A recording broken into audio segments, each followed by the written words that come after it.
Dalam pekan-pekan terakhir, tim Satgas Operasi Damai Kartens mencatat pencapaian penting. Mereka berhasil menyelesaikan misi penyelamatan dan evakuasi korban kekerasan di wilayah Pendulangan Emas, Kabupaten Yahukimo, Papua Pegunungan. Evakuasi ini dilakukan dari 9 hingga 17 April 2025, melibatkan kerjasama erat antara Satgas Damai Kartens dan berbagai elemen gabungan. Mereka berhasil mengevakuasi seluruh korban selamat dari tragedi di titik 22 dan Muarakom, Yahukimo. Peristiwa berdarah itu terjadi pada 6 hingga 7 April. Dalam serangan brutal tersebut, sedikitnya 16 pendulang emas tewas mengenaskan. Pelakunya diduga kelompok kriminal bersenjata KKB dari Kodam 16 Yahukimo dan Kodam 3 Ndugama. Kelompok ini berdalih bahwa para pendulang adalah mata-mata TNI yang menyamar. Namun klaim itu dibantah keras oleh TNI. Brigjen TNI Kristomai Sianturi, Kepala Pusat Penerangan TNI, menyebut tuduhan itu sebagai narasi bohong.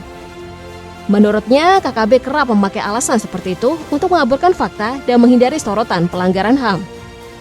Kekerasan oleh KKB kembali menambah luka di bumi Papua.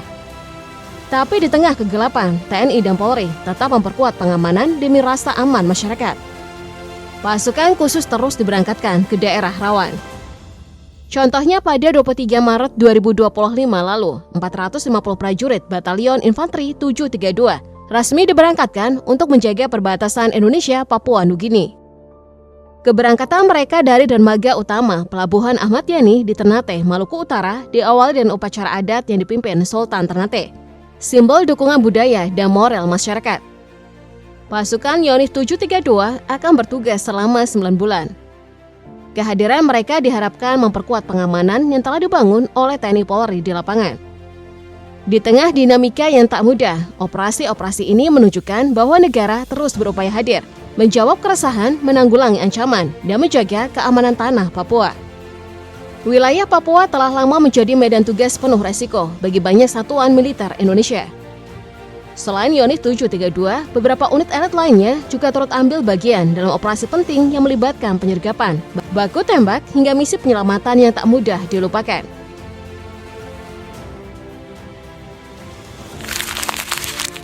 Komando Pasukan Khusus, unit elit dari TNI Angkatan Darat, telah berkali-kali diturunkan untuk menghadapi kelompok bersenjata di Papua. Pada Mei 2021, pasukan ini sempat terlibat dalam aksi kontak senjata di Kampung Wuloni, Ilaga. 2 anggota KKB dilaporkan tewas dalam peristiwa tersebut. Tapi yang paling dikenang adalah operasi rahasia yang dijalankan pada tahun 2017. Saat itu belasan personil Kopassus dan anggota tim intai dari Kostrad ditugaskan dalam operasi pengintaian di Tembagapura. Selama 5 hari, mereka menyusup ke wilayah yang dikuasai KKB, berpura-pura sebagai warga biasa, dan memantau pergerakan kelompok bersenjata dari jarak dekat. Bersama mereka, pasukan dari Batalion 751 Raider juga dikerahkan, dengan misi merebut kembali Kampung Kimberley yang sempat jatuh ke tangan KKB. Kolonel Infanteri Muhammad Aidi, juru bicara Kodam 17 Cendrawasih waktu itu, menyebut misi tersebut sebagai salah satu yang paling berisiko. KKB terus menghujani lokasi dengan tembakan dari jauh. Namun berkat operasi gabungan itu, sebanyak 344 warga sipil yang sebelumnya terisolasi akhirnya berhasil dibebaskan. Kampung Kimberley pun kembali diambil alih.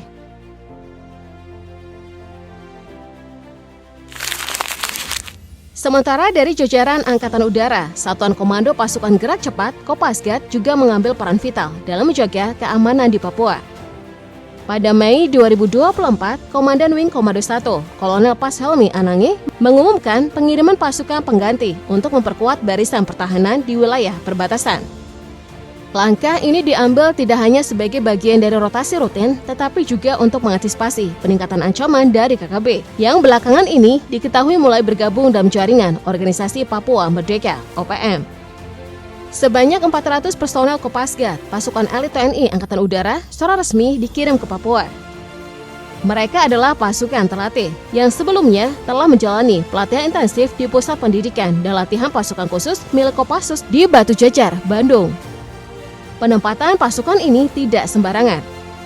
Ratusan personel akan disebar ke 13 hingga 15 pos strategis di kawasan rawan. Fokus utama mereka adalah mengamankan bandara, lokasi vital menjadi jalur kehidupan masyarakat Papua.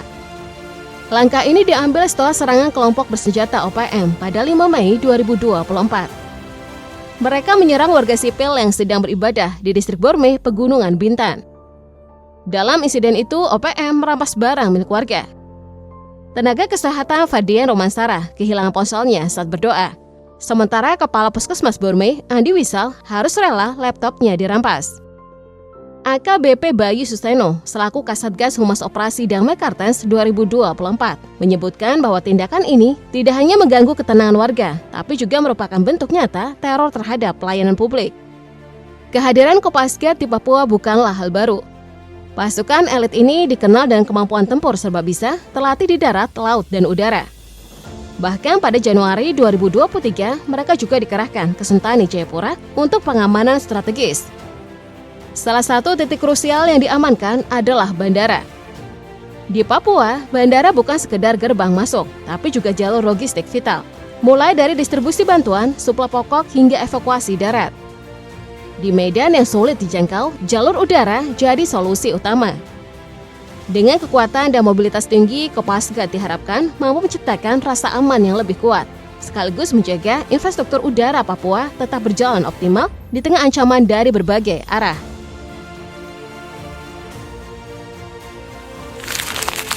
Pada Juni 2021 lalu, prajurit pasukan setan yang berjumlah 108 personel dikirimkan ke Papua, menggantikan Yonif 756 WMS sebagai Satgas Pengamanan Daerah Rawan dari KKB.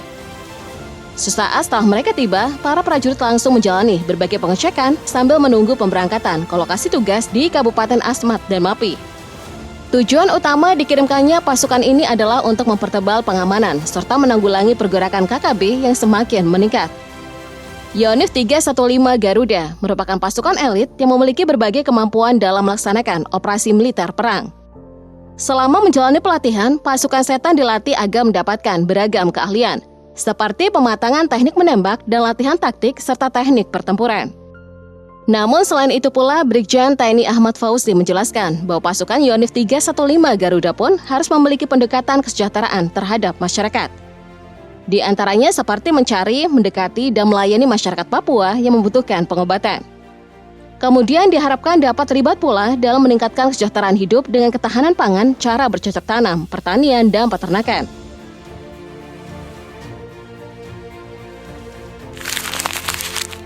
Satu lagi pasukan elit yang punya peran besar di Papua adalah para Rider 431 Satria Setia Perkasa yang bermarkas di Karyango, Sulawesi Selatan dan berada di bawah Divisi 3 Kostrad. Mereka dikerahkan pada tahun 2022 untuk menjalankan misi khusus, memburu kelompok bersenjata yang menembak anggota Brimob, Baratu Bahtiar Yuni Wandaro. Insiden penembakan itu terjadi di distrik Kiwirok, Pegunungan Bintan saat Baratu Bahtiar yang tergabung dalam operasi Nemangkawi tengah bertugas menjaga Pesatgas Blukar. Ia tertembak di bagian bahu dan kejadian itu menjadi pemicu dikerahkannya para rider untuk melakukan pengejaran intensif. Tapi kehebatan Rider 431 tidak hanya terbukti di Papua. Mereka adalah pasukan dengan rekam jejak panjang di berbagai zona konflik, mulai dari operasi di Irian Jaya, penugasan di Timur Timur, hingga penumpasan kelompok bersenjata di Aceh pada periode 2002 hingga 2003. Reputasi mereka sebagai pemburu target berbahaya bukanlah mitos.